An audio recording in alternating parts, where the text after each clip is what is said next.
Okay. I was not... Okay. Imedo winjo weche manyien gi Collins Okaka.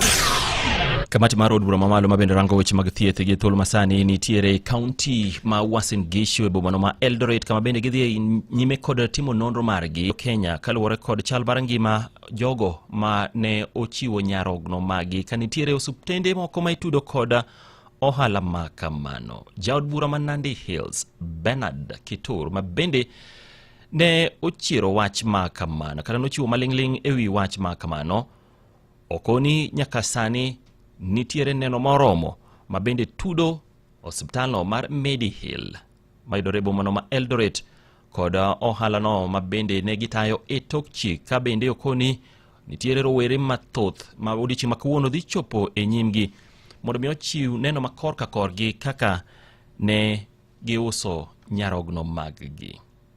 Nataka niseme this is a serious racket. Nataka ujue pia yale figo yalitolewa yalikuwa yanauzwa internationally. Wagonjwa walikuwa wanatoka ngambo, wanashuka airport hapa, wanakuja kuingishwa pale, vijana pia wanaingishwa, wanatolewa, wana exchange, wanarudi ngambo na pesa mingi sana zinaachwa. So we are dealing with an international racket. Si eti kitu mchezo.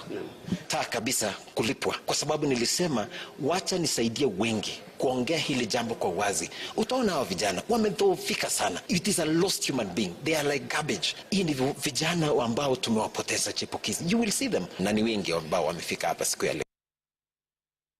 Kamati no mabende ochuwe kom koda jaod bura maseme Laktar James Nyekal bange bende brodadho tend hospital ma Medihill mabende itudo koda mibadhi ma kamano. Kumachielo bure Nairobi kaindi kamanda marobila e county ma Nairobi